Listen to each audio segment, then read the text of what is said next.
मुजफ्फरनगर लोकसभा इलाके में दो घटना हुई। एक घटना हुई जवालागढ़ में, जहां सोनू कश्यप जो मुजफ्फरनगर का रहने वाला था उसकी हत्या कर दी गई।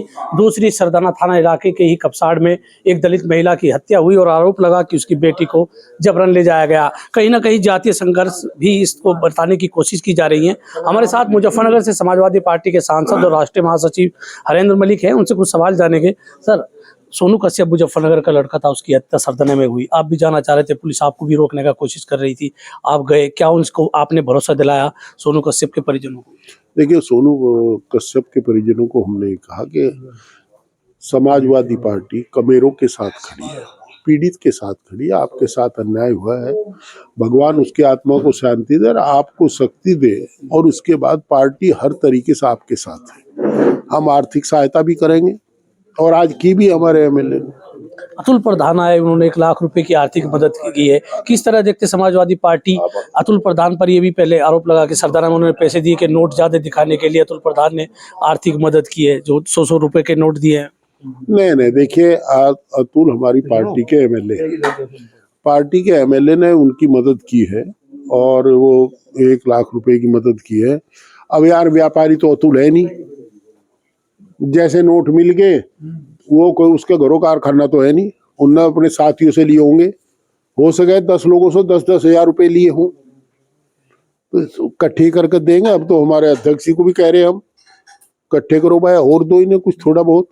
वह बेचारी हमारे पड़ोस की अब आपके सामने रो कोड़ी भर रही थी, उसे हमारे लोगों से अपेक्षा है, तब उसकी अपेक्षा पर खरा उतरने का काम करेंगे। हम सरकार से मांग कर रहे हैं, हमारे 1-2 लाख से क्या होगा, 50 लाख रुपए दो और एक पक्की नौकरी दो इसके परिवार को, इसका मकान पक्का बढ़ा दो। सांसद जी, कपसाड़ की घटना है मुजफ्फरनगर में, सोनू कश्यप के परिवार के यहाँ विपक्ष के नेता जाना चाहते हैं, लेकिन पुलिस प्रशासन ने सख्ती कर दी है। कपसाड़ में तो अभी भी बैरिकेटिंग है, तो किस तरह देखते हैं, सरकार क्यों पीड़ित से विपक्ष के नेताओं को नहीं मिलने देना चाहती? भाई, मैं तो वहां भी गया था, कपसाड़ भी।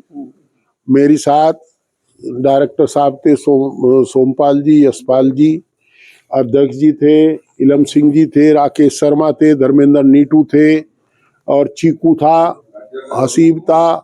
हम तो सारे लोग वहां भी गए थे, यहाँ भी गए, हमें तो दिखे। ये मुजफ्फरनगर में रोकते तो आपको भी दिखाई दिए? नहीं, रोक के तो वहां भी थे, और जाने के तरीके थे भाई, यहाँ भी तरीके से ही गए, वहां भी तरीके से ही गए, और जाके हम तो उनसे मिल के उनकी तो ये फार्मूला क्या सांसद हरेंद्र मलिक विपक्ष के अन्य नेताओं को बताएंगे कि जाने का फार्मूला क्या है, कैसे पुलिस की बैरिकेडिंग तोड़ के जाया जा सकता है? ये कोई किताब में लिखा जाता, मैं 76 साता जाता रहा, तो सहज में हो जा काम। और देखिए, पुलिस में जो हमारे एक सिपाही हैं या डीजीपी हैं, सब अपने अपने दायित्व का निर्वाह करते हैं। उनका दायित्व हमें रोकने का था, या सरकार ने उन्हें आदेशित किया था। हमारा दायित्व पीड़ित से मिलने का था। हमने अपनी जिम्मेदारी का निर्वाह किया, उन्होंने अपने जिम्मेदारी का निर्वाह किया, इसमें कोई मलाल नहीं हमें। हाँ, सरकार से गुस्सा है कि सरकार को चाहिए तो ये कि पीड़ित की मदद करे, वो पीड़ित की जो मदद कर रहे हैं उनके खिलाफ कार्रवाई कर रहे हैं, अपराधी के खिलाफ नहीं कार्रवाई कर रहे। तो उधर संगीत शो में और भारतीय जनता पार्टी के बहुत सारे नेता हैं, कह रहे हैं कि समाजवादी पार्टी इसको जातीय रंग देना चाहती है। हमने जाति की बात की जब से आप इंटरव्यू दे रहे, हम जाति की बात नहीं कर रहे। हम ये कह रहे हैं कि मृतक के साथ खड़े हैं, हत्या किसी की भी वो निंदनीय है। हम तो हर जाति के साथ, किसी भी जाति के साथ अगर जुल्म होगा तो हमारे निगाह में पीड़ित है, और हम पीड़ित की मदद करेंगे। ये हम लोगों पर आरोप लगाने का प्रयास करते हैं, गलत लोग हैं ये, तो खामखा पार्टी बन रहे हैं। अरे न्याय करो, न्याय हो जाएगा तो सब संतुष्ट हो जाएंगे। संगीत शो में पूर्व विधायक है, लगातार अखिलेश यादव पर भी हमलावर हैं, वो कह रहे समाजवादी पार्टी इसी तरह की राजनीति करती है। देखिए, ऐसा है, अखिलेश यादव जी हमारे माननीय अध्यक्ष जी है, आदरणीय है, वो बहुत बड़े नेता है, इस सूबे के चीफ मिनिस्टर रह चुके। उनके बारे में कोई सामान्य कार्यकर्ता दूसरी पार्टी का कुछ किया, उसका जवाब हम लोग नहीं देते। कुछ लोग चर्चा में बने रहने के लिए शायद ऐसा कहते होंगे। अखिलेश जी बहुत बड़े नेता हैं, बहुत बड़ी विरासत के मालिक हैं। तो अब क्या समाजवादी पार्टी की अगली रणनीति क्या होगी? सोनू कश्यप और जो दलित महिला की हत्या हुई, इसको लेकर क्या रणनीति समाजवादी पार्टी की है? देखिए, हम अपोजिशन के लोग कमेरों के वकील हैं, सरकार को आगाह करते हैं कि ऐसे काम ना हो। लोग प्रदर्शन करते हैं, धरना करते हैं, इसलिए कि सरकार सचेत हो। हम सरकार को सचेत करना चाहते हैं कि अपराध को रोको, अपराधियों को रोको, नेताओं को मत रोको। अब सरकार चूंकि हर मोर्चे में फेल है, तो ऐसे मुद्दे उछाल करके चाहती है इसमें जाति और धर्म की बात में कर लो, ताकि सर तुम्हारे से कोई तुम्हारे फेलियर के सवाल ना पूछो। आप 92 में जब ये आदरणीय मोदी जी गुजरात के मुख्यमंत्री थे, इनका भाषण सुन लीजिएगा और अब का काम देख लीजिएगा। जो ये उस समय कहते थे कि डॉलर 55 रुपए का क्यों हुआ, इसका मतलब हमारा देश की अर्थव्यवस्था खत्म हुई है, सरकार इस्तीफा दे। और आज कितने का मुझे तो पता नहीं, मैं डॉलर रखता नहीं, पर सैकड़ों के आसपास जा रहा गई है, 80-90 के बीच में गई है। तो भाई वो अब क्यों नहीं देते इस्तीफा? ये कहते थे कि बॉर्डर केंद्र सरकार के अधीन है, फिर असला कहाँ से आता है, गोला बारूद कहाँ से आता है, आतंकवादी कहाँ से आते हैं।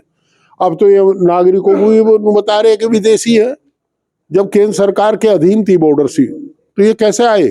कुछ दिनों काफी पहले चीन के कुछ ऐप थे, उनको प्रतिबंधित कर दिया गया था, चीन की फ्लाइट भी कैंसिल कर दी गई थी। अब केंद्र सरकार फिर से, तो आप सांसद है, केंद्र सरकार फिर से उन्हें ऐप पर से प्रतिबंध हटाने जा रही है, तो क्या चीन से दोस्ताना ताल्लुक मोदी सरकार कर रही है? देखिए मैं बताऊं, मोदी सरकार विदेश नीति में पूर्ण रूपेण फेल हुई है। अभी कल मैं पढ़ रहा था, रसा से जो सस्ता डीजल खरीद रहे थे, हालांकि अपने प्रिय उद्योगपतियों को लाभ भी पहुंचा रहे थे उससे, पर चलिए वो भारतीय थे, अब वो भी हम तीसरे नंबर पर चले आए। अब अमेरिका के दबाव में हम डगमगा रहे हैं। अभी जो हमारा पाकिस्तान के साथ एक छोटा सा युद्ध हुआ था, पहली बार ऐसा हुआ कि हमारे साथ कोई खुल के नहीं खड़ा था, पाकिस्तान के साथ कई देश खुल करके खड़े थे। आप कह रहे हैं विदेश नीति पूर्ण रूपेण फेल है, अर्थनीति पूर्ण रूपेण फेल है, का इनकी जो गृह नीति है, जो कानून व्यवस्था पूर्ण रूप से फेल है। आप देखें ना, आपका पूर्वोत्तर पूरा अशांत है। मणिपुर तो ये जाते ही नहीं जाते, दंगा करा देते हैं चीफ मिनिस्टर बनने के लिए, और एक बहुत खतरनाक खेल खेल रहे हैं। ये सरकार में बना रहने के लिए केवल धर्म के नाम पर जो राजनीति कर रहे हैं, वो देश को जोड़ने वाली नहीं, तोड़ने वाली राजनीति है। समाजवादी पार्टी लड़ाई लड़ेगी इसके खिलाफ? समाजवादी पार्टी तो जनता की परहेरी है, हम तो लड़ाई लड़ ही रहे, हम तो संविधान बचाने की लड़ाई लड़ रहे, क्योंकि इनके सारे करत जो हैं वो कुकरत है और वो संविधान को के प्रतिकूल है। राजा आज की तारीख में भारतीय जनता पार्टी का राज है, तो इन्हें राजा कहेंगे।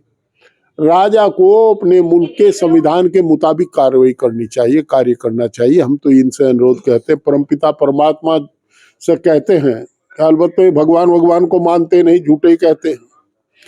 परमपिता परमात्मा प्रार्थना करते हैं कि इन्हें सद्बुद्धि दे और ये संविधान के मुताबिक कार्य करें।